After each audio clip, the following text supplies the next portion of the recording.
Today's the day, Alex. You think I'm ready, Doc? I know you're ready, son. Come on.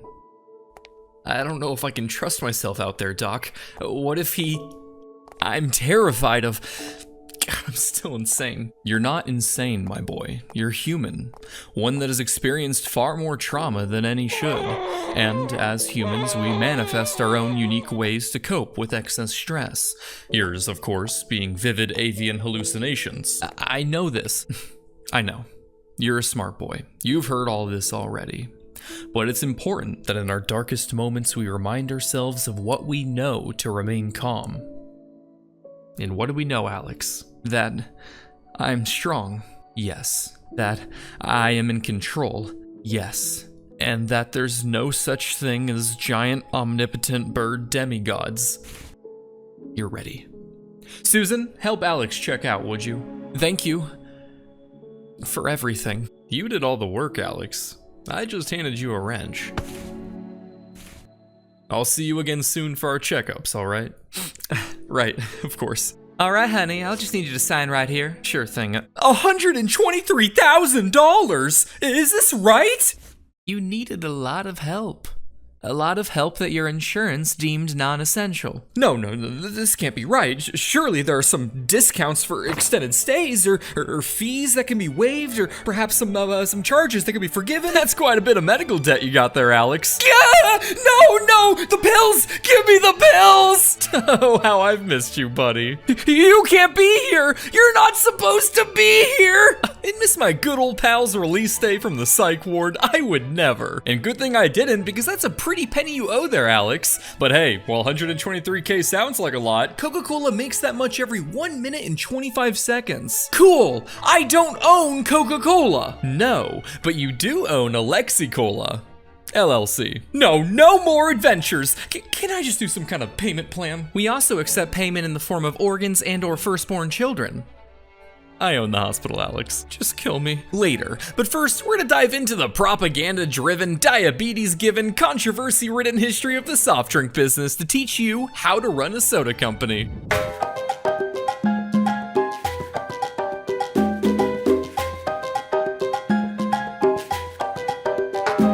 First things first, I'm gonna need you to put on this little hat. Just real quick, come on. Great.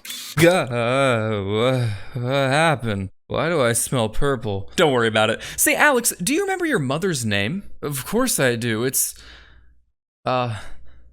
Blue-Jay, what did you do to me? Nothing a little visit to today's sponsor, MyHeritage can't fix. MyHeritage is the leading platform for family history, and with access to over 33 billion records, it's an incredible tool for when I lobotomize you.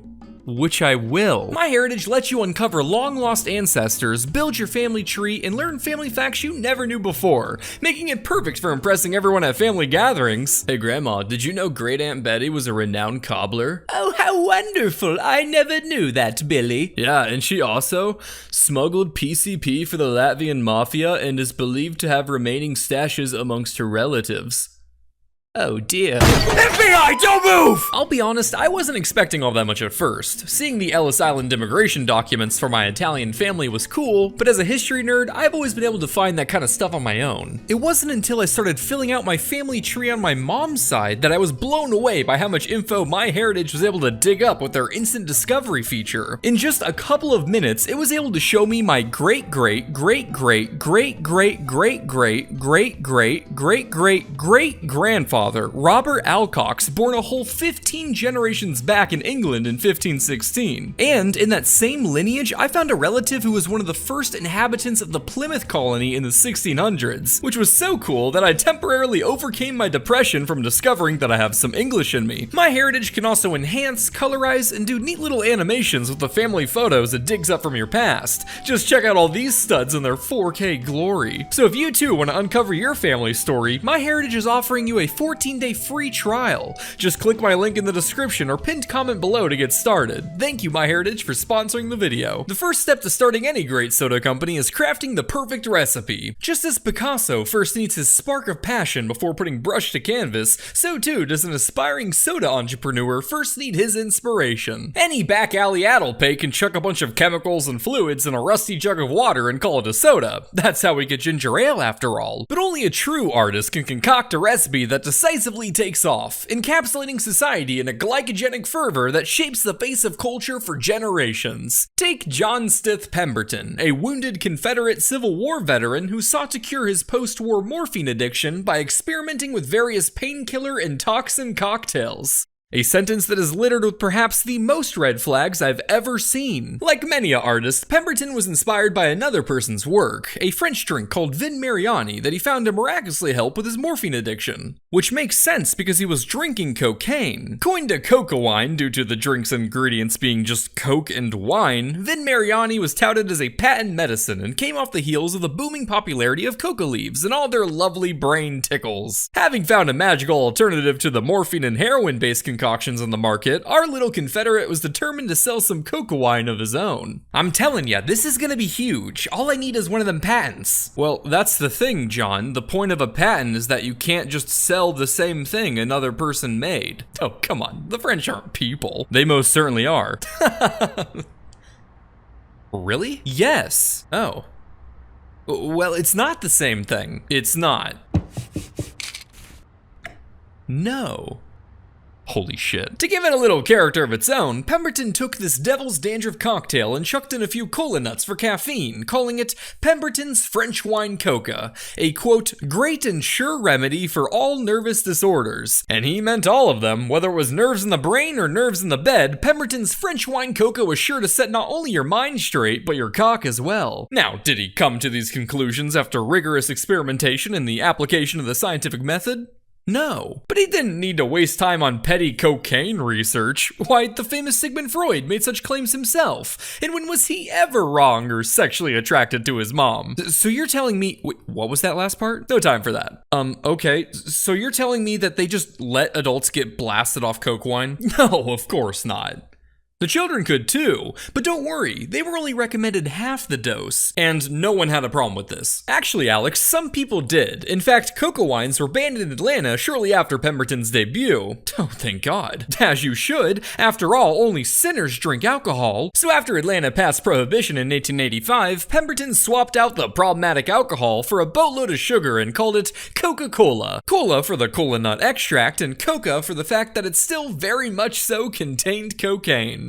And thus, an American staple was born. Great, well, cocaine is illegal, and I'm not a morphine-addicted Confederate, so I'm not sure how any of this applies to me. You may not have a physical wound to exploit yet, but according to your medical file that I bribed an intern for, you are just riddled with depression and anxiety. So let's just throw a Xanax in your soda and call it a day. Now that you've got a product to sell, it's time to move on to step 2 for starting a soda company. Propaganda, or as companies put it to make it more palatable, marketing. While you might think this is something only done by a company with an ad budget, marketing, or the act of getting one's message out there, is one that we all participate in on a daily basis. Even something as simple as thanking people for their support can come with an underlying motive, like maybe you want to praise the viewer as well. Advertising and communication are core parts of the human experience, and nobody understands this better than soda companies. Coca-Cola alone spends upwards of $5 billion a year on advertising, with every penny going towards making sure that no matter what you're doing, the only thing going through your little head is just how much better things would be with a cold glass of soda. Amazed that LeBron can jump that height? Well, that's because he drinks a Sprite. Calling gamers slurs online? Not without your lemon lime. Son dying from epilepsy? Hey, that kind of rhymes with Pepsi. But getting people to simply know about your soda's existence isn't enough. You need to get them to want to buy it. And with today's pesky scientists publishing their stupid research on soft drinks and their contribution to obesity, diabetes, or whatever other nerd shit, soda executives face the unique challenge of convincing the broader public to willingly drink their poison. Hello, my good man. May I interest you in a scrumptious mouthful of my savory syrup? What? A glass of soda. Oh, no, thanks. I've heard it's not all that healthy. Nonsense. It's perfectly healthy, my friend. Well, my diabetic aunt just had to have her leg amputated after drinking 3 Mountain Dews a day.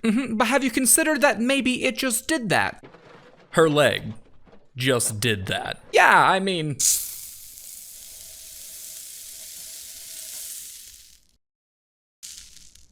Who's to say? Well, her doctor, for one. Funny you mentioned doctor, I got one right here. Hello, I am doctor. Really? What's your field? Doctor. Hey doc, what do you think about my soda here? Is good, make healthy and fertile. Oh, really? The wife and I have been trying for a while now. Does it help with low sperm counts? We can arrange for more semen. Ew, that skit was disgusting. Hey, don't be mad at me, Alex. Diet Pepsi isn't vegan, but the company won't say what animal product is in it. What else am I to assume, if not the worst? But anyway, when faced with combating the sugar bad narrative pushed by scientists, soda companies learned that the best way to inform was to misinform. So if researchers are gonna research, how about we buy some of our own? What, you can't just buy scientists to say whatever you want. No, of course not. We could never undermine the ethics of scientific research, but we can underline just how many millions of dollars we're giving to it. Both Coca-Cola and Pepsi are notable for having shoveled millions of dollars down the gullets of universities and scientists to publish studies showing that the lack of exercise and not diet was responsible for obesity, a strategy expertly pulled out of Big Tobacco's playbook. Sure, they can't make scientists say exactly what they want, but let's just say a few Scrooge McDuck sacks of gold can have anyone saying nice things about you. Thank you all for coming, and thank you to our benefactor from Coca-Cola, Mr. Bernard, for organizing this conference. Yo! We're excited to report that after rigorous trials, we've been able to conclude that sugar does not meaningfully contribute to obesity. In fact, it's rather the lack of exercise that's the biggest culprit. And your confidence in your findings? Was it a small sample size? Our trials were quite extensive and were conducted across many species as well, everything from a hawk to a rat. Fascinating. We've also found that consumers of the new limited edition Blueberry Blast Coca-Cola in stores now showed athletic improvements, and people that signed up for the subscription model using code SCIENCE for 15% off were all able to dunk, even with, quote, the rim like all the way up. All the way up? Surely they still had to use the mini trampoline. Nuh-uh. Oh my god. Furthermore, our research showed that executives of beverage companies last on average 15 minutes longer in bed and leave their partners 25% more satisfied than non-executives. Shit, that's crazy. I mean, hey, if the science man said it, you know. Even if some of these universities wanted to conduct completely unbiased research, according to one analysis, Coca-Cola in many instances reserved the right to control what scientific findings were published and even terminate studies early without reason. Well, they eventually removed the cocaine, right? So clearly they care somewhat about health. Oh, trust me, Alex. Coca-Cola was more than happy to indefinitely let men, women, and children run amok thoroughly blitzed on cocaine. You know, so long as they weren't black. What? At the start of its lifetime, Coca-Cola was only sold at soda fountains in drugstores and pharmacies, where a man called a soda jerk would crank out some delicious syrup and mix it with carbonated water, or jerk it into a cup, if you will. One of your fine Coca-Colas, my good sir. No problem. Let me just jerk one out real quick. Excellent. Say, do you gentlemen do catering, by the way? It depends. Depends on what? Whether it's within 100 feet of a school or playground. Oh. Children don't make good customers then, I take it. Well, that's just what the judge thinks. Ah! So, can I have my soda? What? Oh, yeah, coming right up. Soda fountain exclusivity remained the norm up until 1899 when Coca-Cola was finally convinced to start bottling their drink, especially once they learned they could make them all sexy-like with childbearing hips. Since OnlyFans wasn't a thing yet, sales went through the roof, which on one hand was great because the drink can now reach a wider audience, but also terrible because the drink can now reach a wider audience. You people are trying to take our culture. This is our drink. No man, I just like the taste. Oh, okay. Then why didn't y'all drink it before? But not Rodney too. What's your excuse? I just never got around to it. Now that minorities had access to the drink, middle-class whites became terrified that Coca-Cola was churning out coked-up African-American lunatics, with Southern newspapers even running with headlines stating, quote, black cocaine fiends were raping white women, only they didn't say black. Naturally, Coca-Cola, who had hitherto been seen as an intellectual drink for well-off whites, panicked at the prospect of being associated with scaly minorities. But that's not something a little rebrand can't fix. So before it was ever even banned, Coca-Cola removed cocaine from their drink, not for legal reasons, nor for health reasons, but to cleanse their image of any association with black people. Don't get too worried, Alex. They didn't stick to their anti-black policy forever. They would later make up for their bigoted past by embracing the black community. See, they're not racist. They've got Bill Cosby handing out Cokes now. Just make sure they're not opened first. Now, when you see a company openly avoid African Americans, exploit and benefit from South African apartheid, and land themselves the biggest racial discrimination settlement in American history, there is probably one thought that immediately comes to mind. That's right, an open market. And who else was better positioned to capitalize on so many unwanted customers than Pepsi? Always nipping at Coca-Cola's heels, Pepsi decided to embrace these neglected customers with open pockets. So much so that Pepsi even opened a black markets division in the 1940s solely focused on targeting the demographic. Only they didn't say black. This division focused on advertisements showing black Americans in a positive light, avoiding stereotypes, and attacking Coke for their anti-black discrimination and support for segregationist politicians. The push was a huge success, resulting in black Americans being 3 times more likely to buy Pepsi over Coke, all while the marketing team received discrimination themselves from their co-workers and even threats from the KKK. We warned you, Pepsi. This was y'all's doing. String 'em up, boys.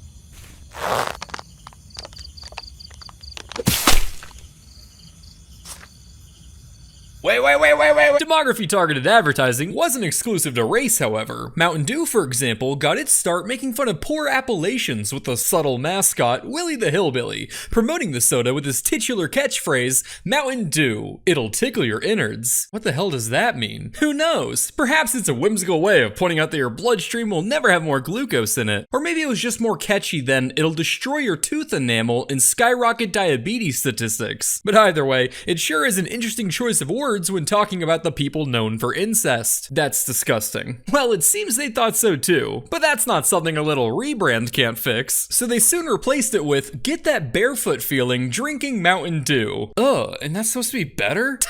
This is a Blue Jay video, Alex. Things don't get better.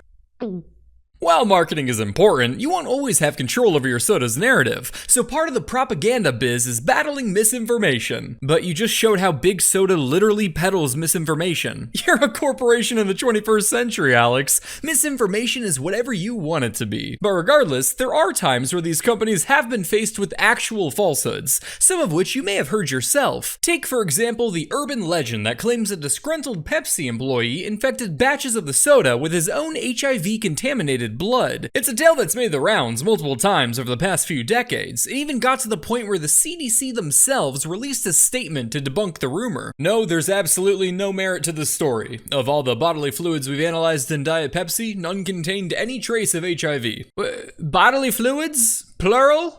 I mean, we said it's not vegan. Another time, in 2004, farmers in India began buying Coke and Pepsi en masse to use on their crops. By spraying the soda on their cotton and chili fields, the sugar would attract ants who would then feed on the larvae of insects that were damaging the harvest, which makes these colas pretty great at pest control.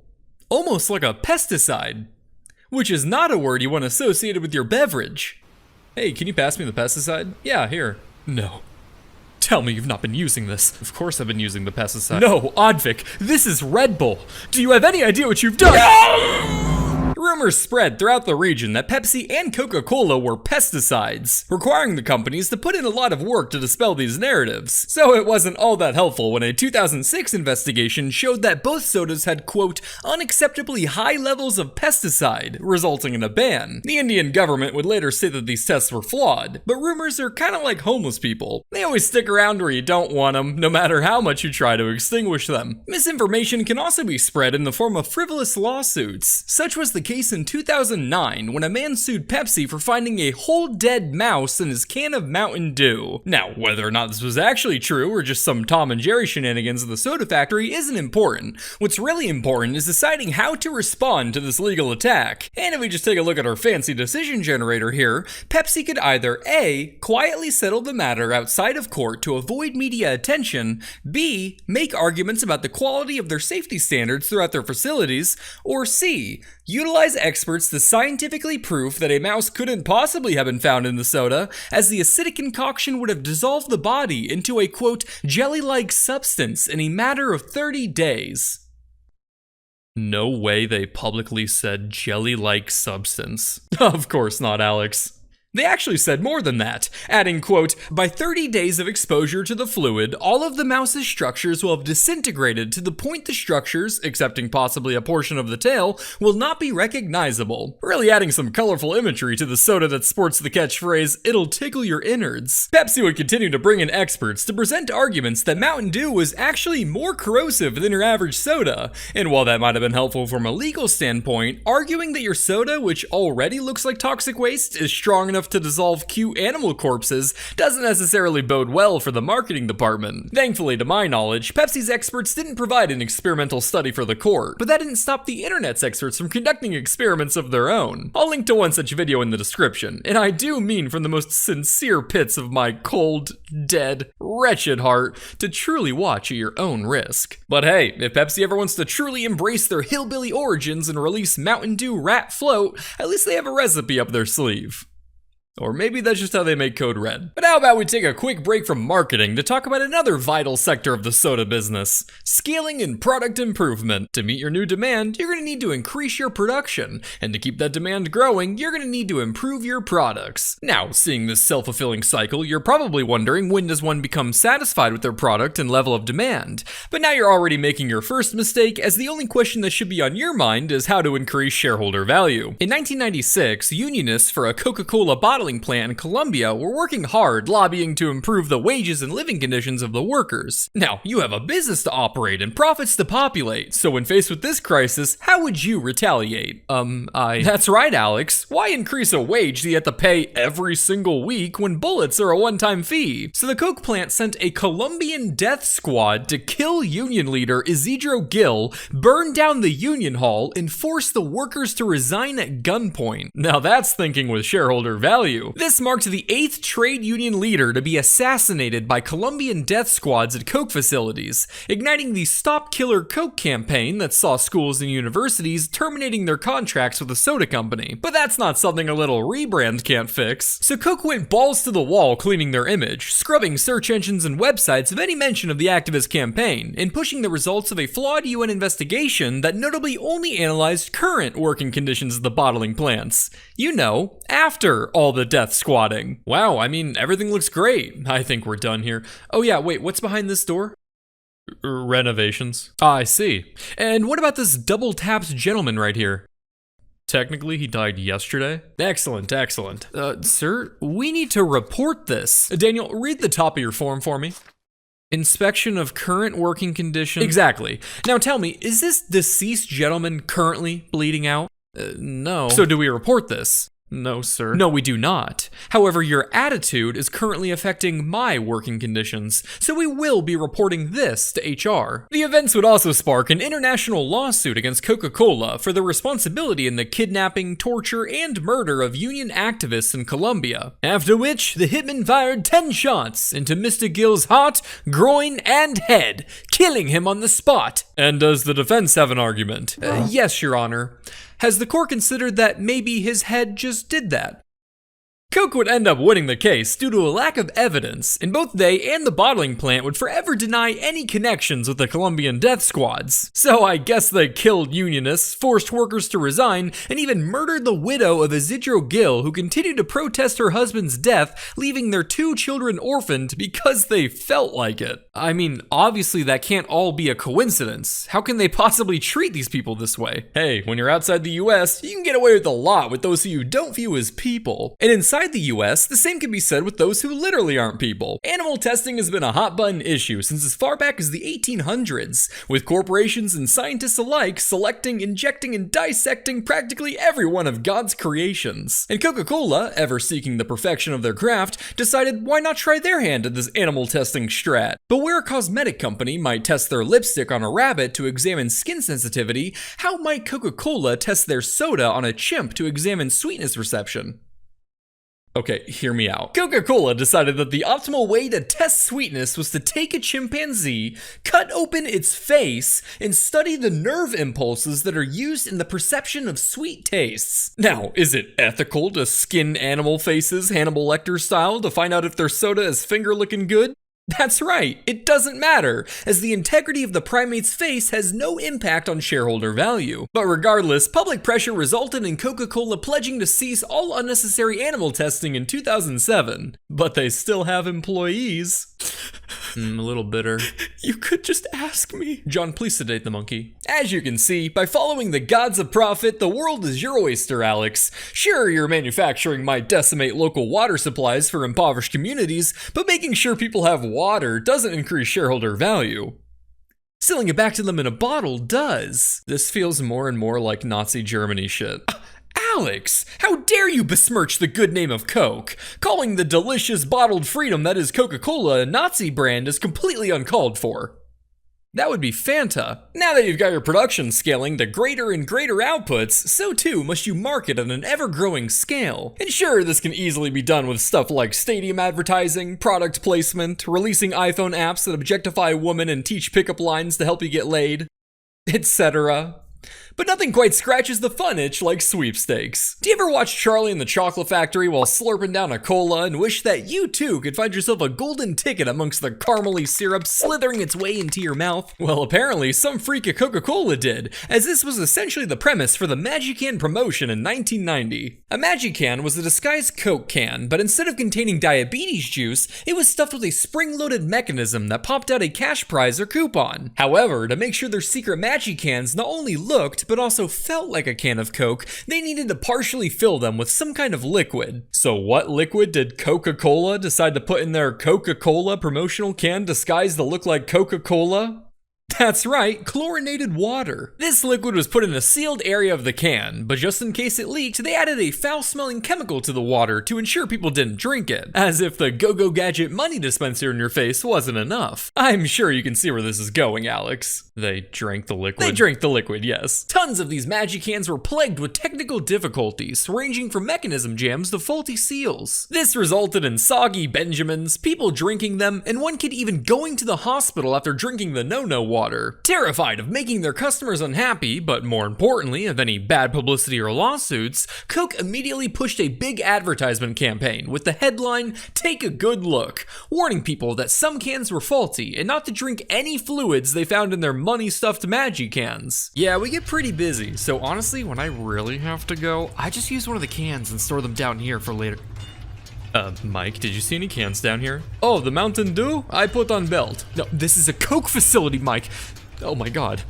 So, due to a manufacturing defect, a very small number of Coke cans may or may not contain a foul-smelling but harmless liquid that should just not be ingested. So just look before you drink, okay? I take it this is about the promotional Magicans that you probably filled with some sort of liquid to weigh them down, and this manufacturing defect you refer to must be a partition failure that resulted in this liquid, which was made to intentionally smell bad so as to discourage consumption, contaminating the rest of the can. Yeah. Their efforts would be in vain, however, as the promotion was cut short after a measly 3 weeks. Which, is anyone really surprised that the "hey, please don't drink the bad liquid" campaign didn't work? I mean, it's just like those little silica packs that say don't eat on them. Of course that's not gonna work. Like, what are they hiding? Clearly something delicious. You all should eat those. Right now.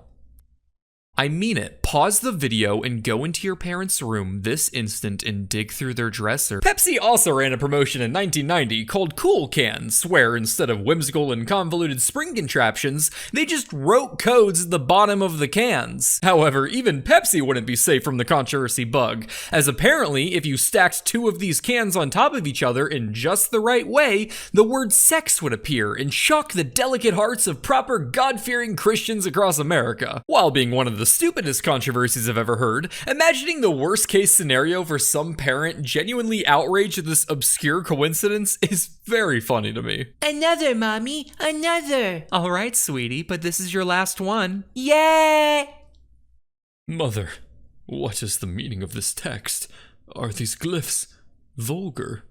What have you taught me, mother? A few years later, Pepsi would run a much bigger promotion in the Philippines called Pepsi Number Fever, where special bottles of soda were marked with a number under the cap. Each night, Filipino TV would broadcast a winning number with prizes ranging anywhere from 100 to 1 million pesos. That's roughly 16 to 160,000 gumballs at the time. Therefore, not only could people satisfy their sin of gluttony, but they could check off greed with the lottery as well. Packaging two vices in one? Now that's thinking with shareholder value. The 1 million peso grand prize was worth roughly 611 times the average Filipino monthly salary, and only 2 bottle caps would have the winning number. With the magnitude of the promotion, a mania had engulfed the Philippines. Kids scavenged through trash, people fought over caps in the streets, and 2 Pepsi salesmen were even murdered over a disputed cap. So I guess you could say Pepsi wasn't the only pop in their stomachs.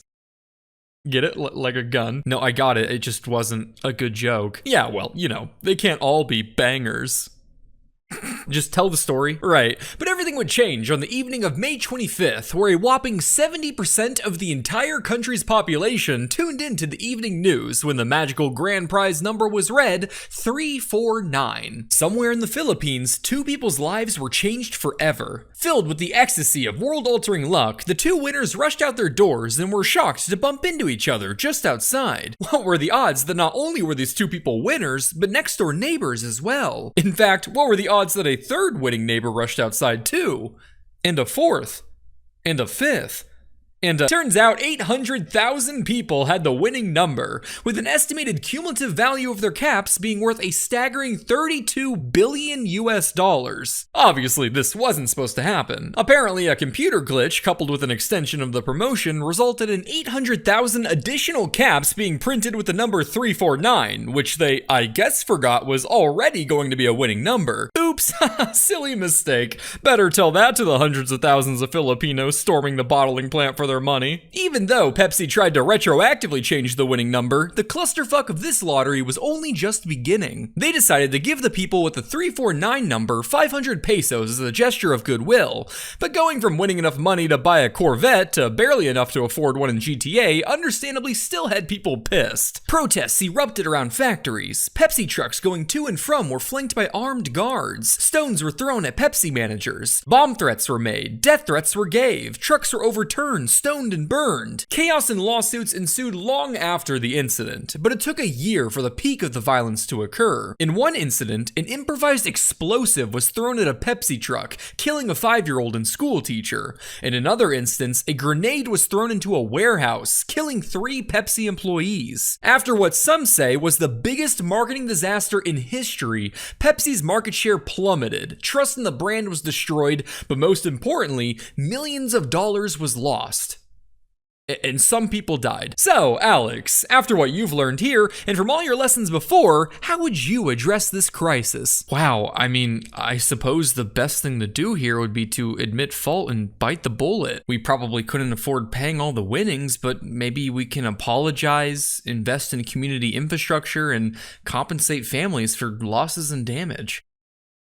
No. What you should have said is, that's not something a little rebrand can't fix. Disasters are seasonal and memories are fickle. Just puke out a few commercials, flash some bright colors, bada bing, bada boom, market share recovered 2 years later. As for the lawsuits, one reached the Supreme Court of the Philippines after over a decade of legal battles, resulting in the 2 magic words that can cure any executive's ED, not liable. So, Alex, now that you're a proper wolf in sheep's clothing, are you ready to start making millions and paying off that medical debt? I guess, but how do I get the money for the manufacturing equipment, patent attorneys, and workplace rent? Ah, well, that's actually step 0. Phone a friend.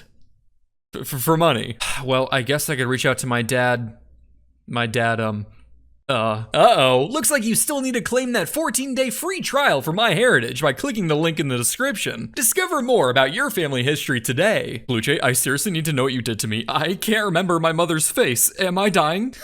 Death comes for us all one day, Alex. Yours just might have been moved up a decade or 2. What? The history of soda companies. 4 out of 10 stars. Don't eat silica packs. That was a joke. Unless, no, don't. But maybe, no, don't. It doesn't taste good. But does it? No.